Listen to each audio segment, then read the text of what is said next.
Coming up next on This Week in Computer Hardware, we've got the news from the Intel Developer Forum and the iPhone's A6 system on a chip. Intel's new CPU architecture, it scales. 5mm hybrid hard drives, and how do you know when it's safe to buy a new hard drive or 6? All that and more coming up next on TWiCH. Netcasts you love. From people you trust. This is TWiT. Bandwidth for TWiCH is provided by Cachefly at CACHEFLY.com.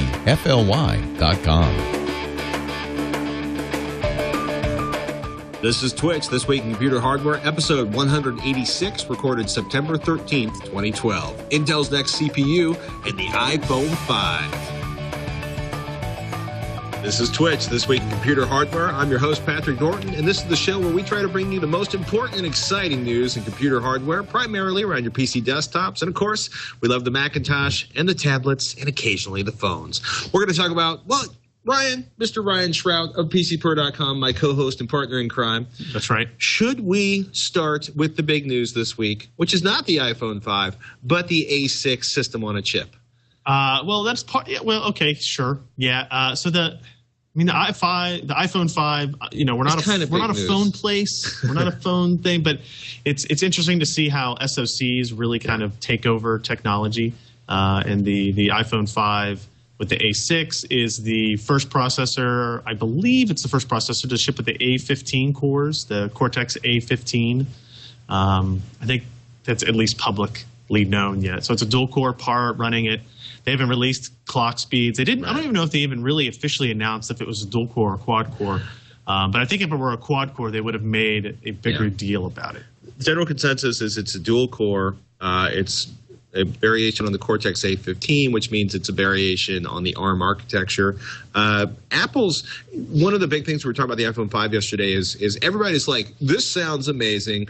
I want to test it in the real world, because Apple's, depending on what they're talking about, Apple's saying like 1.6 to 2.5, or, you know, a good doubling of speed in a lot of areas. And that's a big step over the A5 architecture that I'd like to see in real life. It's you can never really trust those types of metrics. Like if they say 2x performance, there's probably an instance where a couple of places where it's 2x the performance. It's whether or not will it feel 2 times as fast. I doubt it.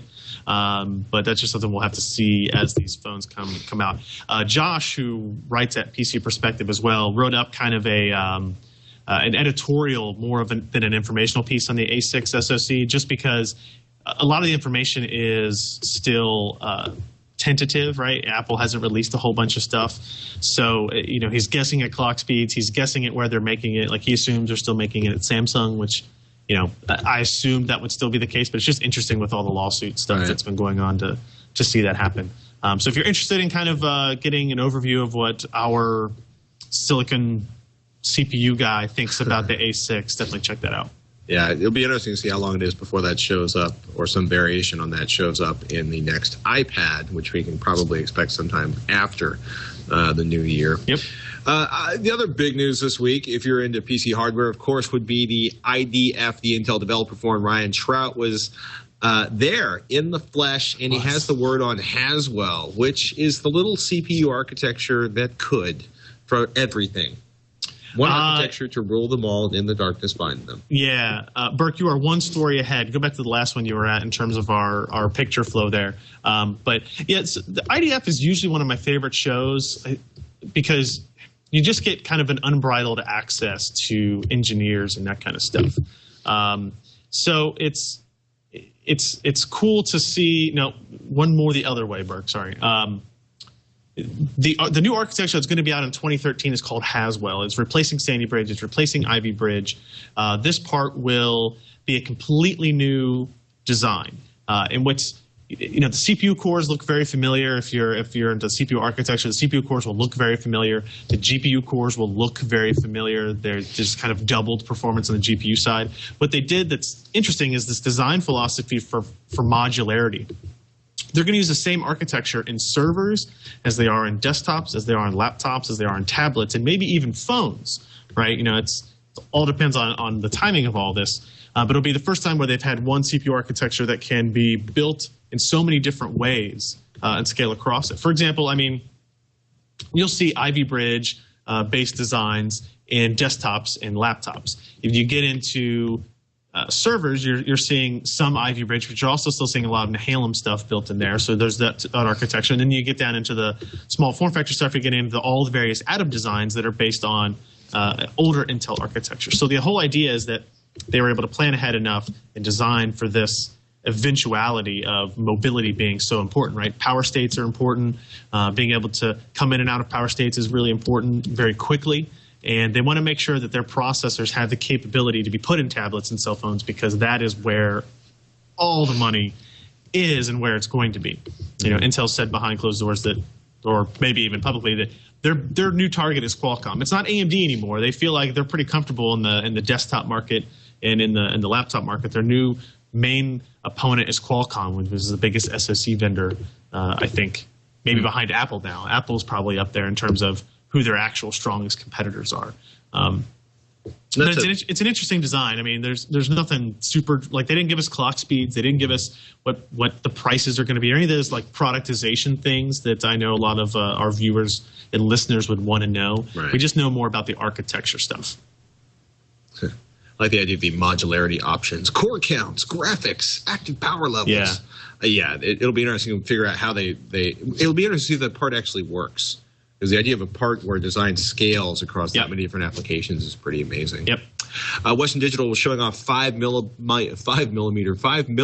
hybrid hard disk drives. Ryan wrote this up for PCPro.com. The technology showcase yesterday during IDF, he saw in person the new Western Digital hybrid hard drives that combine a single platter spinning disk with NAND flash for a hybrid solution under 5 millimeters. I'm going to call it thin rather than thick. How much memory are we talking about in here? They didn't say specifically. I think there's going to be various versions of it. I think you can expect to see anywhere from 8 gigs to 32 gigs, depending on the application. You get into a little bit of size constraints, even for flash memory on this, because it's really cool when you look at the profile of that hard drive. Like the very first picture in the article, it's a 5 millimeter next to a 7 millimeter, and to think, barely one platter of disk can actually fit in there and spin, and it does it. And they're going to have a 500 gig model. They're going to have a 1 terabyte model. The 1 terabyte's a little bit taller. And what's interesting is they have this new power connector too. It's actually a combined, I think it's a 30-pin connection. Maybe it's a 20-pin connection that does both power and data over the same connection. And that's just, when you start to get into these super small form factors, a SATA connection and a SATA power connection, or even just a single plastic insert on the SATA connection is really hard on spacing. So it's based on Apple's new Lightning cable design. Yeah. I'm hoping that what we'll see with this stuff is, when you buy an Ultrabook today, you get kind of the Apple MacBook Air type storage where it's fixed and installed inside, and you can't upgrade it and you can't change it. I'm hoping with this, they've made these things to go in Ultrabooks and to go in tablets, and maybe that will mean that they'll be kind of user upgradable or accessible, unlike current configurations. So what's going on with Lucid Dynamics? Lucid Dynamics is also in attendance at IDF, and the Lucid MPV software, quote, is the most recent version of that track where they can move GPU virtualization tasks, like enabling discrete and integrated GPUs to work seamlessly. That's the goal, right? So we can go directly from our low-power system on a chip, or APU or whatever we're going to call that, to discrete graphics or 3D gaming performance without having to shut down and restart the machine. What's Lucid coming up with now? So this new piece of software is called Dynamics, and it's still in beta. They're hoping to have some stuff in some systems, laptops by the end of the year. And the idea is they want to adjust your gaming quality in order to hit certain performance levels. So if you look at that screenshot there, you'll see there's 2 sliders. One of them is for frame rate. One of them is for quality. Frame rate is deterministic. When you had your mouse and you hovered over it, you could set it anywhere from 20 to 60, I think. And what that is telling the software is this is the target minimum frame rate. Okay, so it wants to make sure that this is the minimum frame rate, and then the quality is kind of, it's obviously subjective. The goal is, if you have an Ultrabook, you have a system that doesn't have a lot of graphics power, but maybe you still want to play Crysis 2. Well, if you've ever tried to run Crysis 2 on a Sandy Bridge or an Ivy Bridge processor, it just doesn't work, even at fairly low image quality settings. So the goal is to run it at whatever kind of settings you want to run it at. And then if the Lucid Dynamics software detects that your frame rate is under what your desired minimum is, it changes things to increase performance. It's not going into the game and changing settings. It's actually changing things in DirectX. It does really interesting stuff. They didn't want to get too much into detail because it's part of their secret behind it. But it's pretty dramatic when you're looking at you were playing Crysis 2, I guess. It said you jumped from 9 frames per second with the highest quality seconds to a more usable 28 frames per second. Not exactly as spectacular, but jumping from 9 to 28 frames per second in real time in software without interrupting gameplay. That's a pretty slick piece of work. But there's a trade-off, and the trade-off is image quality. It's hard to see on the stream for sure, and it's even kind of hard to show in the photos I was taking of a screen at the demo. But when you enable the software, what it does is things like it lowers texture resolutions. It takes away some of the sharpness of certain polygon sets and that kind of stuff. You'll notice that the foliage looks a little bit blurrier, the textures look a little bit blurrier, there's a little bit more aliasing around the gun and the hand that's holding it and that kind of stuff. And that's the trade-off. But what's kind of cool about it, I'm not sure how gamers will react to that trade-off, because if you're a PC gamer, you're kind of like, this is one of the reasons you're a PC gamer is because you have the ability to adjust those. And you can change it if you want to, if you decide to. The dynamic stuff, as the name would imply, is dynamic. So if you start up a game like Half-Life 2 or something like that, or Left 4 Dead 2, and your frame rate is above that setting that you say is your minimum, say it's at 45 or 50 and you set it at 30, then it's actually not going to change anything. But if it sees the frame rate drop into the 20s in that same game, then it will start to apply these changes in real time to try to drive that frame rate back up. So I'm really interested to get an Ultrabook, and that's kind of like the perfect platform for it, right? Is let's take a system that doesn't have a lot of GPU power, and what does this do? And can we detect these actual changes in frame rate while we maybe record the screen images to see how it changes image quality and that kind of stuff? It's really interesting to see. I don't know. I'm not sure how popular and how exciting it'll be, but it was cool to see this stuff do. And Lucid as a company just has done really cool things with virtualization for GPUs. Do you expect this? Was kind of beta software, or was that a final version? It was beta. The problem for their product line for this software is that they're selling it to laptop vendors now, right? That's like the target for that. And because of the design cycles for laptops, even if Dell or Asus or somebody jumped on right now, we probably wouldn't see a laptop that integrates it until probably fall, Christmas, holiday time frame. So I'm hoping to be able to snag some of that beta software from and actually kind of play with it with the machine that I have at home. So we'll see. That would be cool. Well, we're talking virtualization. So recently, of course, OnLive pretty much goes down in flame. The idea that you're going to have a cloud gaming company, the frames are rendered in the cloud, they're pushed to your machine in real time. You have this amazing gaming experience for like $100. So OnLive goes bankrupt, sells itself to new investors, and AMD is partnering up with CNow, writes Tim Berry up on PCPer.com.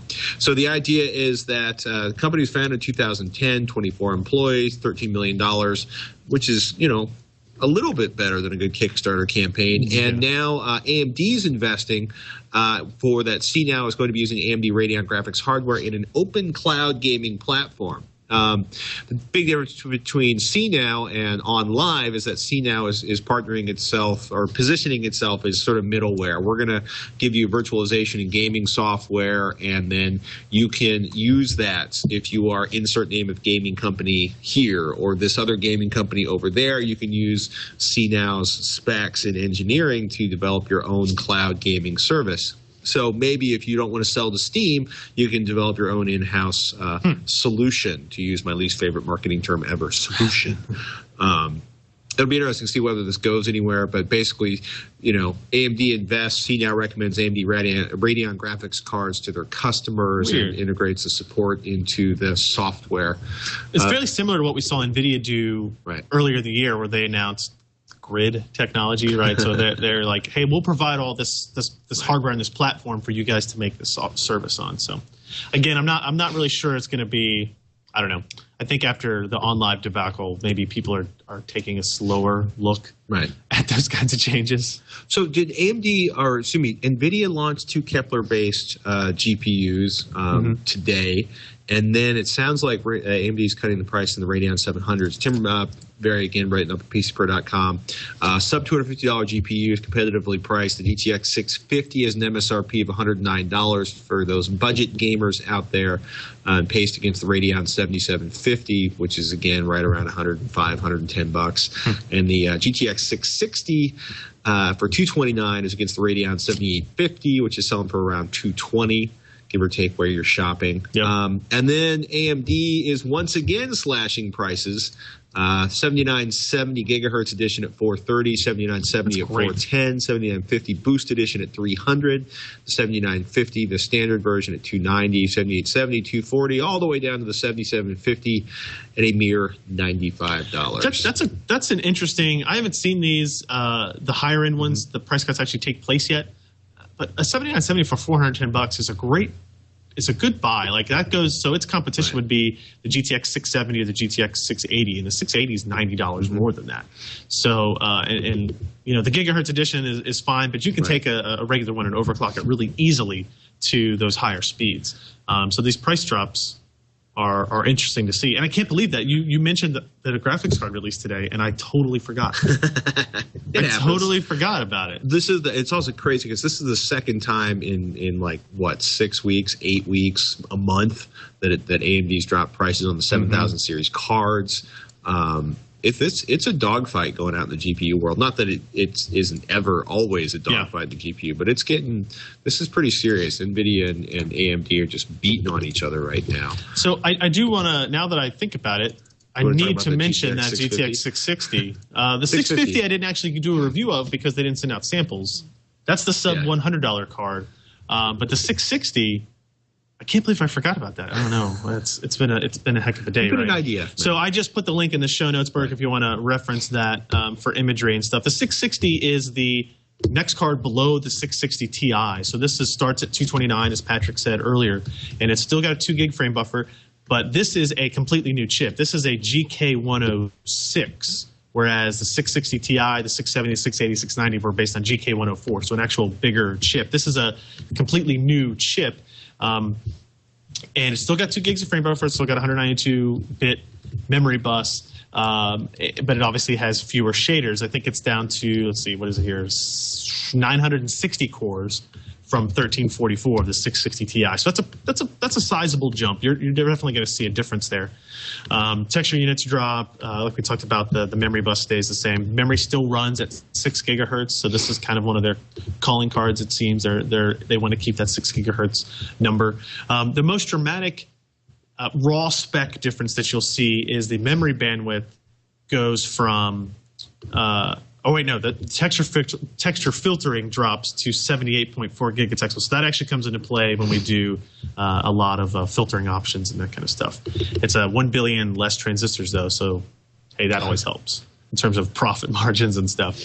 I'm not going to go through a whole bunch of stuff. It's a Kepler card. It's 1 6-pin power connector. It's got all the same features. It's got the same outputs and that kind of stuff. The favorite page I want people to look at is the second to last page called Legacy GPU Comparison. And this was, I asked for some opinions. What do you guys want to see in our articles in a Reddit thing? And they said, we really want to see not just what it compares to right now, but what did it compare to over products from the last years? Is it time to upgrade my older GPU?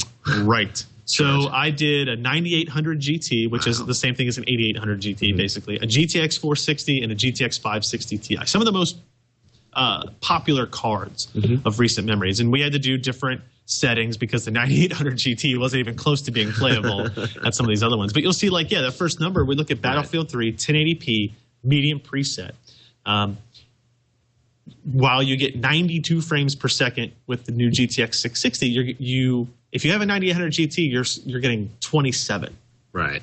So that's a difference of 242%, according to my calculator-based math. And you can kind of see that kind of step up in performance with every generation. I like how the Skyrim, though, they all get hammered at like 21 to 26 frames per second at high settings. They peak. Yeah. The GTX 660 peaks at 220 frames per second. The GeForce 9800 GT peaking at a mere 75 frames per second, which is about the average for the rest of That's how you can tell if a game is CPU bound or GPU bound. Like the Battlefield 3, if you look at the minimum FPS, it goes from 11, 39, 51, 63. That means it's scaling as you would kind of expect. Right. Skyrim goes 21, 27, 27, 26. Not a huge difference there. But you can see, we look at Dirt 3, you see good scaling. Right. Batman, Metro, Deus Ex, all those. You know, my kind of summation from this is if you have a 460 or a 9800 GT, it's time to upgrade. Even if you're doing 1080p gaming, you're going to get a good size jump. If you have a 560 Ti, though, there's several cases where there's not a whole lot of difference. 20%, 30%. Even one of the synthetics, it's only 9%, 11% in Batman. So the 560 Ti and the 660 are okay. They're close. 660 is definitely better, and it runs at a little bit lower power, like actually quite a bit, like 30 something watts lower. But it's not a desperate upgrade for you if you're okay with 1080p and kind of moderate settings. It was cool. We've gotten a lot of good feedback on that addition for this story, so I think we're going to make sure we try to do that kind of stuff going forward. The last thing I'll mention, the GPU temperatures on that page. It's the last graph on that page, and look at how the temperatures have increased. Right. And I didn't really ask anybody. I should have asked. Like the 9800 GT never went above 51C in our testing, whereas the new 6600 went up to 76. And I think it's just that process technologies have improved. GPU vendors are comfortable with the GPUs reaching those higher temperatures. And back then they were not. So the 9800 GT, it was 51C, but that fan was loud. Right. So I don't know. Interesting cards. Very interesting. And affordable, which is a big plus. Yeah. TWiCH, TWiCH at TWiT.tv is the place to email us. We love your viewer questions. We're going to get to those in just a second. You can subscribe to the podcast. TWiT.tv/Twitch is the best place to find it. At Nathan Kruzma is looking for an APU pick. Tweeted at Patrick Norton, A8 or A10 for a home theater PC. Difference in performance, difference in cost, individual difference in video quality, and why I pause to sneeze. Ryan's going to start answering that. Bert got me. So the A10 is a Trinity APU, and that's not actually available out in retail yet. But let's assume that it is, right? Because it may be very soon. Because Tom's Hardware, I think, did a roundup with the A6, the A8, and A10. Did they? Okay. They might have, because I know that it's kind of weird. AMD hasn't been selling it in the channel, but they've been selling it through OEMs in complete systems and that kind of stuff. So it's entirely possible that they can buy one of those, get one of those, take the processor out, and do some stuff with it that way. If he's looking for a home theater PC, the cost difference is going to be negligible when the A10s retail come out. They're going to be about the same price. But you may be able to find the A8s then at a lower price because of it if you go for a Llano part. There's not going to be a difference in video quality. Right. There will be a difference in gaming quality. The A10, the Trinity, the primary upgrade in Trinity, there's I don't know, 10, 15% CPU advantage with the combination of IPC and clock speeds. But the big change is obviously on the graphics side. Right. So if you're not going to do any gaming with it, you don't have any desire to do any gaming with it ever, then the Llano part will be just fine for what you want to do. I don't have any problem saying that maybe you wait a month and you pick up a Trinity just in case. You never know what you're going to do down the line type of thing. And like I said, if you wait that time period and the Trinity parts are out and they're for sale, you might be able to get that Llano part even cheaper. So it's interesting. If you take a look at the A8 versus the A10 purely in like media encoding, tomshardware.com, they basically they look at the AMD A10 5800K MPEG 2 to H.264 using the main concept benchmark, 130 for the A10, 134 for the A8, handbrake 328 for the A10, 335 for the A8, for the Trinity for the AMD A8 Llano 344. So we're really talking about negligible differences in most of the benchmarks. Trinity should be faster, but not by a huge amount. Batman Arkham City, the A10 5800K, 62 frames per second. The Trinity A8, 57 frames per second. 3 frames per second difference at 1680 by 1050. It's funny because there's just not a huge difference between these parts.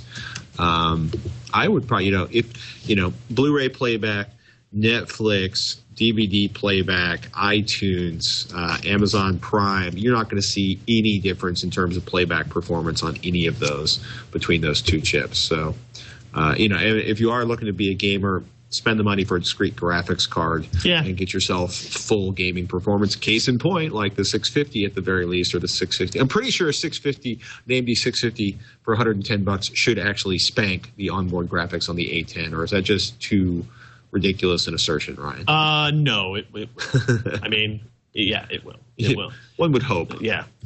This is an email from Mark here who says, I took the leap and purchased an Achieva Shimeon display. That's one of the 2560 by 1440 Korean monitors that we've been talking about. Everything arrived within a week, and after a few emails back and forth with the eBay seller, the seller did warn me that the MacBook Pro graphics card was not officially supported. I assume the discrete graphics, which is a 650M, according to Mark here, should be able to drive the panel. The built-in panel is a 2880 by 1800. The issue I'm having is after I plugged everything in, the power brick is green, and I have he says he has a monoprice Duallink DVI to mini DisplayPort MVP adapter. Right. When I turn on the monitor, all I get is a blue blinking light, which indicates that the monitor detects no signal. When I open monitor and system preferences, I can see the display connected. So the computer. Pause. Yeah. Okay. Well, let's finish the email. Basically, your computer is seeing so it's it's like a $65 Thunderbolt and USB to Duallink DVI adapter. If it's the part I think it is from monoprice.com, mini DisplayPort Thunderbolt.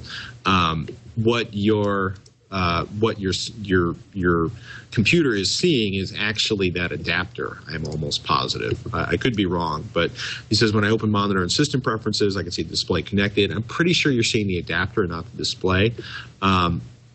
I've attempted to check the monitor with the laptop open and closed. I've tried 2 different Duallink DVI cables. I've tried Thunderbolt MDV ports and USB ports on the laptop. Do either of you or one of the listeners have an idea what is going on?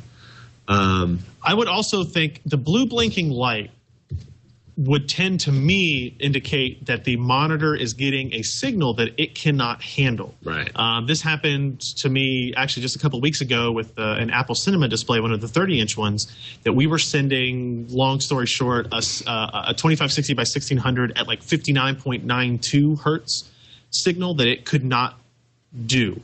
And so we had to tweak some things on our end. So what you may try is, have you tried changing the resolution that you send to that monitor in the OS, since it does see it? It's interesting because it supports that if the adapters, if I have the right model here, which is the product ID number on monoprice is 6904. Yeah, that's what I'm looking at. Mini DisplayPort, Thunderbolt, USB, Duallink DVI adapter. It's supposed to support 2560 by 1600 on the 30-inch Apple Cinema display. It's supposed to support Duallink DVI resolution WQXGA, which is 2560 by 1600. Single link DVI resolution to 1920 by 1080. And I wonder, could it be like a single versus dual link DVI video resolution? I think what is probably happening is that those Korean 30-inch, 27-inch panels they can only run at that dual link resolution. Right. Because what's interesting is Ken, who works for me, who bought one of those monitors, that exact monitor that we reviewed on PC Per, and he hooks it up to his MacBook Air and it works fine at a non-native resolution. I think he runs it at, I don't know, whatever that single link can do, 1900 by 1200 or something like that. So it would seem to me that I'm assuming you've taken the monitor and hooked it up to something else. Do you have a desktop computer, or your friend have a desktop computer that you can take the monitor to, send it 2560 by 1440 and make sure it works? The other thing I would try is if it looks like you can attempt to change the resolution that you're sending to that display, I would try doing that, 2560 by 1440. It's also possible that it's trying to send 2880 by 1800 like if it's defaulting to mirroring or something like that. Yeah, and, it would be curious if for some reason maybe the official Apple mini display port to Duallink DVI adapter worked when this didn't. Although I'd hate to spend $100 on an Apple part and find out it didn't. That would be really frustrating. The other thing to do is also to try somebody else's computer or desktop with your adapter. Well, probably not going to find a desktop with an output to that adapter, but if you can find somebody else's machine to test to the monitor, just make sure the monitor is working. I would definitely do that before beating your head against anything else. Yeah, I will say, I like the end quote from Mark, which is a good, healthy warning to everybody out there looking at these monitors. Quote, I cannot find a definitive answer online other than Duallink DVI adapters are quirky, and the CanX C30 is apparently better than others. Yeah. So, Mark, I feel for your pain. They are definitely quirky, and what's kind of disappointing is they've always been that way for the last couple of years, and they never really got perfected. We still have issues at the PC Perspective offices with that all the time. That is a bummer. I think we got time for one more question before we go. Sure. And where is it? Aha. Oh, interesting. Burke also wanted to add that we, the people of TWiT, have killed at least 8 mini DisplayPort to HDMI adapters, the inexpensive $6 monoprice beige. Quote, this is totally normal and expected for anything that cheap, especially monoprice brand, and that's why we order them in 4s, unquote. I will say monoprice $2 HDMI cables last forever, but they're also a lot less complicated than mini DisplayPort to HDMI adapters.